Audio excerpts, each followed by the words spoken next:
Hello friends, welcome back our channel. आप सभी का आपके अपनी चैनल पर स्वागत है। और जैसा कि मैंने आज सुबह आपको अपडेट करके बोला था कि आज से जो है आपको कंटिन्यू क्लासेस मिलेंगे और आज जो है यहाँ पर मेरी पहली क्लास है। आई होप आपने अभी तक जितना मुझे सपोर्ट किया है आगे भी करते रहोगे। तो एक क्लास में मैंने पूछा था कि भाई अब हम कौन से जो है एग्जाम की तैयारी शुरू करें, तो ऑलमोस्ट सभी का एक ही था कि भाई मैम यूजीसी नेट की तैयारी शुरू करवा दो पीवाईक्यू के साथ, है ना। तो अभी जो है मैं आप लोगों के लिए यूजीसी नेट एग्जाम की अपन प्रिपरेशन करने जा रहे हैं। फोकस रहेगा अपना पूरा का पूरा पीवाईक्यू पे जो नेट और गेट के अंदर आते हैं, ठीक है। वही इंपॉर्टेंट क्वेश्चंस पढ़ेंगे। और जो सबसे पहला जो सब्जेक्ट अपन स्टार्ट करने जा रहे हैं that is theory of computation, क्योंकि इससे पहले भी थ्योरी ऑफ कंप्यूटेशन की मैंने आप लोगों को क्लासेस दी हैं जिसको अपन टीओसी भी बोलते हैं, ठीक है। एक तरीके से बेस मैंने आपको समझा दिया था क्या है, कहाँ से चीजें रहती हैं, और आज उसी के बेस पे अपन क्वेश्चंस करेंगे, ठीक है। मैंने आपको बताया था कि भाई जो चॉम्स्की हायरार्की हमने देखी थी कि भाई ये आपका लेवल 3 है जिसको अपन फाइनाइट ऑटोमेटा बोलते हैं। फिर लेवल 2 आता है, ठीक है, जिसमें अपन पुश डाउन ऑटोमेटा ये सारी चीजें पढ़ते हैं। फिर लेवल 1 आता है और फिर लेवल 0 आता है जिसमें रिकर्सिव लैंग्वेज, रिकर्सिव एन्यूमरेबल लैंग्वेज, तो ये सारी चीजें पढ़ी जाती हैं, ठीक है भाई। तो आज जो है हम इसी के बेस पे लेवल 3 यानी कि जो हमारा फाइनाइट ऑटोमेटा है, जो स्ट्रिंग्स है ना, उसके बेस के क्वेश्चंस करने वाले हैं। काफी अच्छे क्वेश्चंस हैं। आई होप आप लोग काफी इंजॉय करने वाले हो। जहां पर भी आपको लगे कि भाई मुझे यहाँ पे थोड़ा सा डाउट है, आप कमेंट सेक्शन में बता देना ताकि आप एक एक चीज, एक एक पॉइंट को अच्छे से समझ सको, ठीक है। तो देखो, सबसे पहला क्वेश्चन है आपके सामने कि भाई एक आपको सब स्ट्रिंग दे दी है the language of a b, a a और बी ए, ठीक है। Which of the following string are in L star, कि भाई ये मेरे पास एक लैंग्वेज है, ठीक है। और इस लैंग्वेज में, हाँ जी, अब देखो, अब आपको क्वेश्चन दिखाई दे रहा होगा। आज थोड़ी सी सेटिंग में आपको थोड़ा सा वो लग सकता है क्योंकि थोड़ी नई जगह है मेरे लिए भी, ठीक है। तो देखो, लैंग्वेज है आपके पास ए बी, ए ए और बी ए ए, ठीक है। तो क्या बोल रहा है, which of the following string in L star, की एल स्टार में आपकी कौन सी जो है यहाँ पे इसके अंदर आपको बताना है कि कौन सा ऑप्शन होगा, कौन सा नहीं होगा, ठीक। सबसे पहले पहली वाली स्ट्रिंग को मैच करो, ठीक है। सबसे पहले बोल रहा है ए बी, ठीक है भाई, ए बी हमारे पास है। फिर बोल रहा है ए, ठीक है भाई, ए भी हमने ले लिया। फिर बोल रहा है बी डबल ए, ठीक है भाई, इतना तो ये इसने पूरा ले लिया। इसके बाद इसने बोला ए बी, ठीक है, और उसके बाद बोला इसने ए ए, तो ए बी आ गया, ए आ गया भाई। नंबर ऑफ कॉम्बिनेशन आ सकते हैं ए बी का ए और कभी ए का, यही बनेगा ना। तो एल स्टार यहाँ पे क्या हो गया, ए बी हो गया, ए हो गया, बी ए हो गया, ए बी हो गया, बी ए हो गया। तो ये वाली स्ट्रिंग मेरी सारी की सारी इसके अंदर है, इसके अंदर है, यानी कि जो फर्स्ट है वो बिल्कुल करेक्ट है, ठीक है। सेकंड देखो, ए ए मेरे पास है, ठीक है। फिर ए आ गया, ठीक है भाई। फिर मेरे पास बी ए आ गया, वो भी है। और फिर आया ए यानी कि ये भी मैच कर रहा है एल से, ठीक है भाई। इस कहने का मतलब ये है कि जो मेरे पास ये एल है तो इस एल का कोई भी कॉम्बिनेशन हो सकता है, लेकिन कोई एक्स्ट्रा ए या बी नहीं होना चाहिए, कोई भी एक्स्ट्रा ए या बी नहीं होना चाहिए। समझ में आया, समझ में आया भाई, ठीक है। तो ये वाला सही है और ये वाला भी सही है। इसके बाद थर्ड वाला देखो, थर्ड वाले में क्या हो जाएगा, बी ए बी, ठीक है भाई। बी ए है मेरे पास, उसको हम पीछे से आगे लिख सकते हैं, ए लिख दिया, ए बी हो गया, ए हो गया, फिर वापस से ए हो गया, लेकिन यहाँ पे बी एक्स्ट्रा आ गया। लेकिन बी की मेरे पास कोई भी सिंगल स्ट्रिंग नहीं है, बी की मेरे पास कोई भी सिंगल स्ट्रिंग यहाँ पर नहीं है। क्या है, कोई बी की सिंगल स्ट्रिंग नहीं है, तो भाई ये वाली मेरी एग्जिस्ट नहीं कर रही,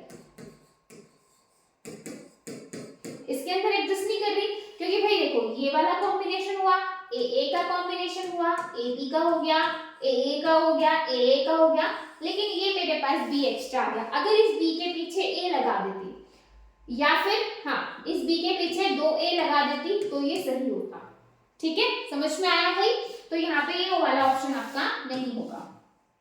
अब देखो, अगर आप एग्जाम में एलिमिनेशन मेथड के साथ भी करना चाहो तो कर सकते हो, क्योंकि एलिमिनेशन मेथड काफी वो रहता है। देखो भाई, फर्स्ट, सेकंड एंड थर्ड। देखो थर्ड ऑप्शन गलत है, नहीं है, तो भाई ये ऑप्शन वैसे ही इनकरेक्ट हो गया। थर्ड यहाँ पर भी है, थर्ड ऑप्शन तो थर्ड तो है ही नहीं लैंग्वेज में, और थर्ड यहाँ पर भी है। तो एक तरीके से सिर्फ ये इनकरेक्ट होने से तीनों के तीनों ऑप्शन गलत हो गए, बचा आपका सी। तो सी यहाँ पे आपका बिल्कुल सही होगा। देखो सिर्फ एक ही ऑप्शन बच रहा है यहाँ पे, सी। समझ में आया? समझ में आया भाई, सिर्फ एक ही ऑप्शन बच रहा है, तो सी आंसर होगा। बाकी एक बार हम फोर्थ को भी चेक कर लेते हैं। बी ए, ठीक है, ए का कॉम्बिनेशन, ठीक है, ए बी का कॉम्बिनेशन और ए का कॉम्बिनेशन, तो ये सारे कॉम्बिनेशन है। बी डबल ए बी है, ए बी है, ए बी भी है और ए भी है, यानी कि ये मेरी एल में है। समझ में आया? तो यहाँ पे आपका आंसर क्या नहीं होगा, सॉरी क्या होगा, सी ऑप्शन होगा। बाकी ए बी डी मेरे पास क्या है, गलत है। ठीक है, तो इस तरीके से जब आपको लैंग्वेज दे दे और ऑप्शन दे दे तो आप इस तरीके से चेक करके आंसर दे सकते हो। बहुत ही आसान सा क्वेश्चन है, बस आपको एक बार देखना है कि कौन कौन से पेयर बन रहे हैं, और अगर कुछ भी एक्स्ट्रा जा रहा है तो वो हमारा लैंग्वेज का पार्ट नहीं होगा। ठीक है, नेक्स्ट क्वेश्चन देखो भाई, बहुत ही बेसिक से क्वेश्चन उठाए क्योंकि लैंग्वेज का, क्योंकि टीओसी में हमने जो है फाइनाइट ऑटोमेटा हमारा स्टार्ट होता है, तो वहीं से बेसिस से मैंने क्वेश्चंस उठाए हैं और उसी से आगे हम जो है कंटिन्यू, पहले फाइनाइट ऑटोमेटा के, फिर पुश डाउन ऑटोमेटा के, एनएफए को डीएफए में किस तरीके से कन्वर्ट किया जाता है, ठीक है, और जो है दोनों में डिफरेंसेस क्या है, मेन जो चीजें हैं जहां जहां से क्वेश्चन आते हैं वो सारी चीजें मैं आपकी कवर करूंगी। अगर आपने थ्योरी पढ़ ली है बहुत बढ़िया है, नहीं पढ़ी तो भी क्वेश्चंस के साथ आपकी कवर हो जाएगी। ठीक है, उसके बाद फिर हम नेक्स्ट सब्जेक्ट स्टार्ट करेंगे, तो भाई लंबी या फिर जो है 2-3 क्लासेस रहेंगी ताकि आप लोगों को भी बर्डन ना लगे और क्वेश्चंस आपको बहुत अच्छे से समझ में आ जाए। इस तरीके से हम करने वाले हैं। आपको ये तरीका कैसा लगा मुझे कमेंट में जरूर बताइएगा। ओके, नेक्स्ट क्वेश्चन देखो, Which one of the following language over the alphabet, ठीक है, 0-1 alphabet is the described by the regular expression। Regular expression आपके पास क्या है, 0+1 का स्टार, 0, 0+1 का स्टार एंड 0+1 का स्टार। तो ये क्या होता है, ये हमारा क्लीन स्टार होता है, और ये जो है मैंने आपको बताया था कि नल और उसके साथ 0 और 1 के जितने भी कॉम्बिनेशन होंगे उसको एक्सेप्ट करेगा। मतलब नल के साथ इस 0 और 1 के जितने भी कॉम्बिनेशन होंगे, 0 1 0 0 0 1 1 1, सभी को ये एक्सेप्ट करता है। ठीक है, तो अब यहाँ पे देखो, यहाँ से ये किस किस को एक्सेप्ट करेगा, एप्सिलॉन 0 एंड 1, 0 और 1। ठीक है, तो 0 1 का कोई भी कॉम्बिनेशन। तो भाई अगर हम मिनिमम की बात करें, आप पहले इसको समझो ताकि आपको जब हम ऑप्शन पढ़े तो आपको समझ में। यहाँ से सपोज एप्सिलॉन ले लो, यहाँ से भी एप्सिलॉन ले लो और यहाँ से भी एप्सिलॉन ले लो, तो मिनिमम जो यहाँ पे स्ट्रिंग बन रही है, मिनिमम जो यहाँ पे स्ट्रिंग बनी, यहाँ से 0 मिला और यहाँ से भी 0, तो मिनिमम जो स्ट्रिंग बन रही है वो 0 0 का कॉम्बिनेशन बन रही है। समझ में आया? क्योंकि भाई स्टार जहां जहां लगा है ना उसका मतलब है एफ साइलेंट, और अगर ए बी होता तो ए बी का कॉम्बिनेशन होता, 0 1 है तो 0 1 का कॉम्बिनेशन होगा। ठीक है, अब ऑप्शन देखो, the set of all string containing the sub string 0 0। क्या बोल रहा है कि सारी की कंटेनिंग सब स्ट्रिंग 0 0, कि भाई 0 0। देखो इसने ये नहीं बोला मिनिमम, अगर ये मिनिमम बोलता ना तो हम यहाँ पे बात करते। ठीक है, यहाँ पे इसने ये नहीं बोला, ये बोल रहा है कि ये जो सारी की सारी स्ट्रिंग है वो 0 0 को कर रही है। लेकिन भाई यहाँ पे ये देखो ना भाई, जो है 0 1 का कॉम्बिनेशन भी है, इसका मतलब यहाँ से मुझे क्या मिल रहा है, 0 1 0 भी मिल रहा है, 0 1 1 भी मिल रहा है, 1 का कोई भी कॉम्बिनेशन होता है, 0 0 1 भी मिल रहा है। भाई कोई जरूरी नहीं है ना कि 0 0 ही मिले। समझ में आया? जरूरी नहीं है 0 0 मिले, यानी कि ये ऑप्शन आपका नहीं होगा। नेक्स्ट देखो, the set of containing at most 2 0, कि भाई ज्यादा से ज्यादा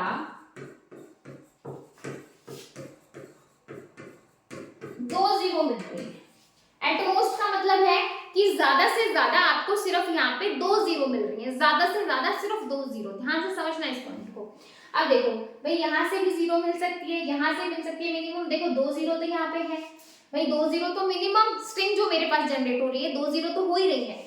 लेकिन भाई ये भी तो मुझे 0 दे सकती है, ये भी दे सकती है, ये भी 0 दे सकती है, तो भाई कैसे बोल सकते हैं कि यहाँ पे जो है मिनिमम 2 ही 0 होंगी, ऐसा नहीं है। ठीक है, तो एट मोस्ट तो नहीं होगा। तो यानी कि डी ऑप्शन भी आपका यहाँ पे गलत है। ठीक है, सी ऑप्शन देखो, set of all substring at least 2 zero, कि भाई कम से कम 2 जीरो तो होगा। यहाँ पे मिनिमम स्ट्रिंग की बात हो रही है कि मिनिमम 2 तो होगी ही, उसके बाद कोई भी कॉम्बिनेशन हो सकता है 0 1 का, 0 0 का, कुछ भी हो सकता है। लेकिन क्या बोल रहा है कि जो ये हमारे पास स्ट्रिंग है कंटेनिंग द सबस्ट्रिंग, मिनिमम जो हमारे पास, मिनिमम अगर मैं यहाँ पे बात करूँ तो मिनिमम जो सबस्ट्रिंग बनेगी वो 0 0 बनेगी, उसके बाद 0 1 का कोई भी कॉम्बिनेशन हो जाएगा। समझ में आया? तो ये वाला बिल्कुल यहाँ पे आपका करेक्ट है। ठीक है, डी ऑप्शन देखो, the set of all string that begin and and with either 0 और 1, कि भाई 0 से शुरू होगा 1 से खत्म होगा। लेकिन ऐसा कुछ नहीं है कि भाई 0 से शुरू होगा 1 से शुरू होगा, क्योंकि भाई यहाँ पे 0 भी आ सकता है 1 भी, यानी कि 0 और 1, या तो 0 पहले आ जाए या 1 पहले आ जाए। तो ऐसा कुछ नहीं है कि 0 ही पहले आएगा या 1 आएगा, या फिर 0 लास्ट में 1 ही आएगा, तो ऐसा कुछ यहाँ पे है नहीं। ठीक है, तो यहाँ पे जो आपका आंसर बनेगा दैट इज सी, कि मिनिमम जो सबस्ट्रिंग बनेगी एट लीस्ट 2 जीरो की तो बनेगी, उसके बाद आपका कुछ भी आ सकता है। ठीक है, तो ये थे हमारे आज के क्वेश्चंस। आई होप आपको कैसे लगे मुझे कमेंट सेक्शन में जरूर बता दीजिएगा, क्योंकि आप लोगों का बताना आगे की क्लासेस पे बहुत ज़्यादा डिपेंडेबल है, क्योंकि आगे जो है दिन में 3 से 4 क्लासेस आपको ऐसी मिलेंगी। अगर हम ऐसे ऐसे क्वेश्चंस भी कर लेंगे तो आपको जो है टीओसी से जो फोबिया है वो भी खत्म हो जाएगा और क्वेश्चंस आपको बहुत अच्छे लगने लग जाएंगे। ठीक है, बाकी कोई भी डाउट है या कुछ भी समझ में नहीं आया तो कमेंट सेक्शन हाजिर है, कमेंट सेक्शन में आप पूछ सकते हो। और वीडियो अच्छी लगी हो तो लाइक जरूर कीजिएगा, चैनल पर नए हैं तो सब्सक्राइब कर लीजिए, ताकि आप किसी भी एग्जाम की प्रिपरेशन कर रहे हो तो आप यहाँ से कर सको। ठीक है, फिर मिलेंगे नेक्स्ट वीडियो में, तब तक के लिए bye bye, take care, thank you.